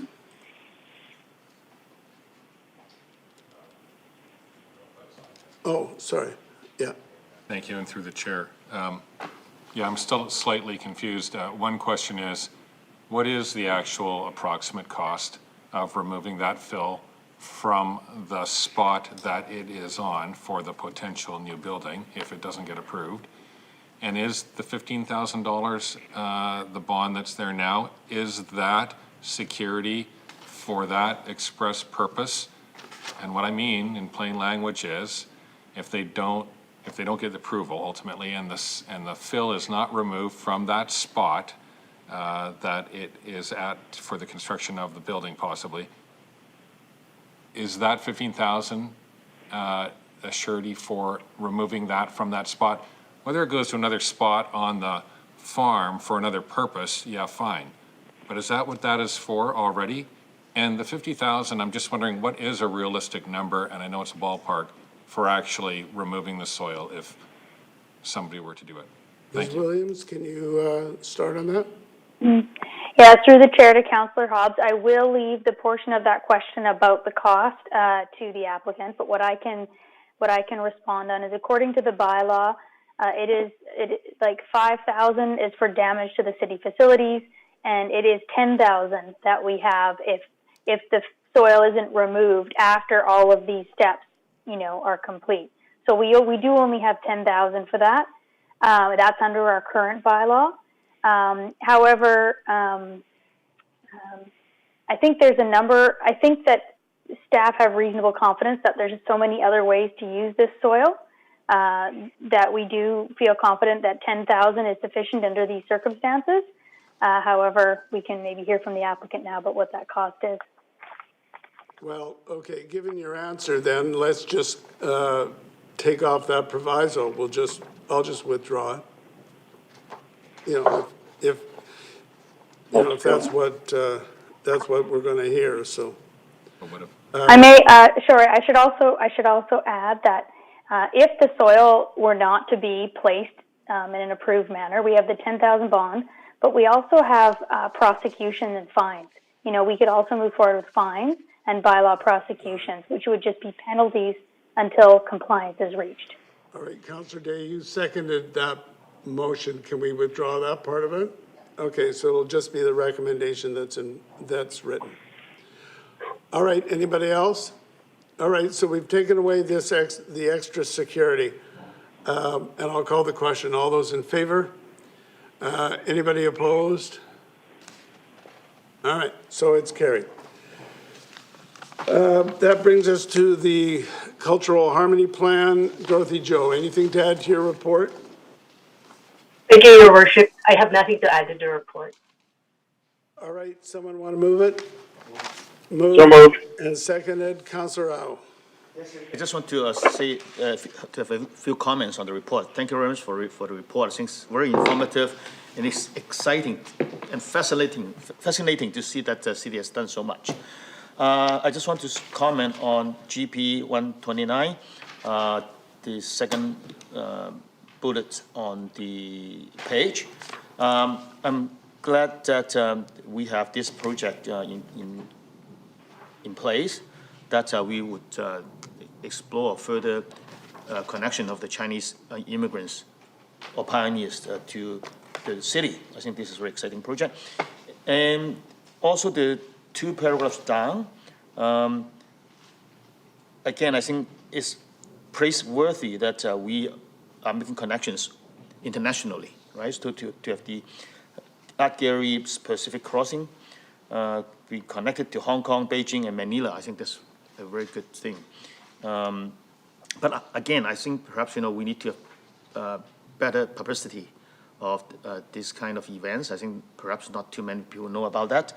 And I would like to see that this kind of project or activities can become bigger.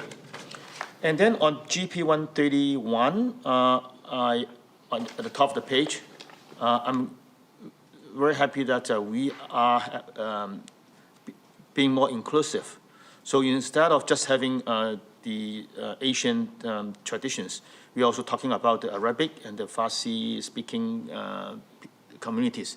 I think this is only to strengthen the image that Richmond is really an international city, is very diversified. So I think it's good that we have more cultures being represented in our day-to-day dialogues and activity. And further to that, I would suggest that perhaps beyond the Asian and the Arabic Farsi-speaking communities, we should also highlight more of the First Nations tradition in Richmond. I hope that we can always refer back to the history of Richmond, which begins with the First Nations people, and to educate the new immigrants more about the origin of Richmond. And I would like to see more symbols of the First Nations people in Richmond.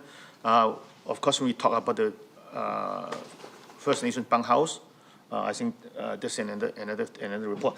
But practically, for now, we don't have any First Nations symbols in Richmond, right, in the city, to symbolize that that's the origin of our history. So I hope that we can highlight more of the presence of the First Nations people right from the beginning. And another group I want to talk about is the Black Canadians.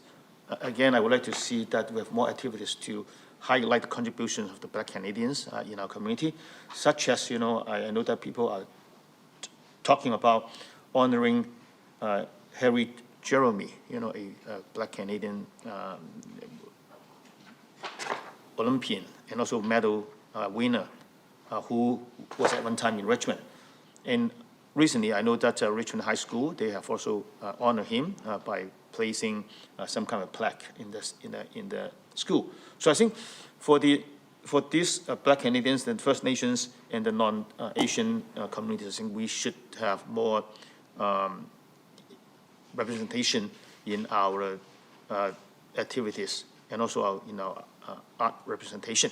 And finally, on GP 132, the top part of the page, again, I'm very happy that we are also working with the younger generation. I think this is the right thing to do, and it's absolutely necessary, because I think we have to pass it on, that we have the tradition of the heritage, but I think we have to get the young people involved so that it can be passed on. So thank you very much for the report, and those are some of the comments and expectations. Councillor Day, I'm going to ask you to be brief. Yep. We are really running late. Yep. Super short. On page GP 129, the First Nations bunkhouse provides an opportunity to tell the stories of the First Nations people.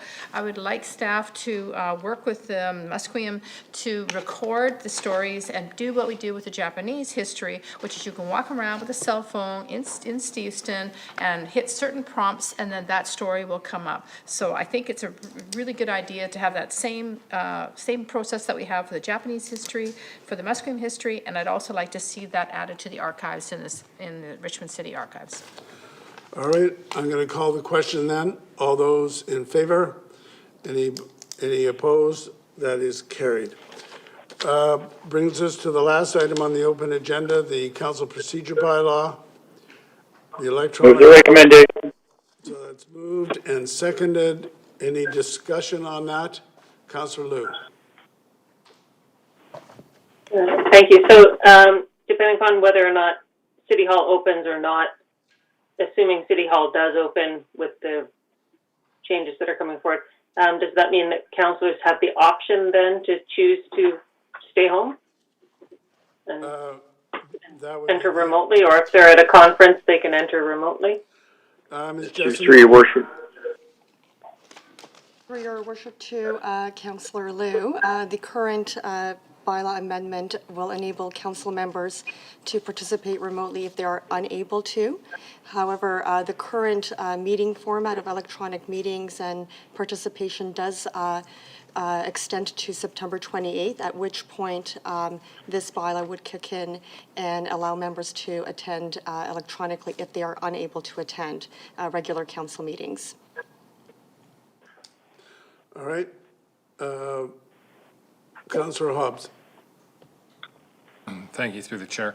I understand the intent, and you know, overall it can be a good thing. I do have some concerns, though, and it's just, I know it's based on the legislation that exists now, so it's kind of limited, but the lack of definition in it is a bit of a concern, because I think it should be done on an exceptional basis. And although that would be the intent, and I'm sure it's how everybody would conduct themselves, it's still, the language is quite unspecific when you read it. So there's nothing limiting it, and there's nothing that outlines what the standard procedure would be, but I do want to be brief, so I do have some concerns about it, but thank you.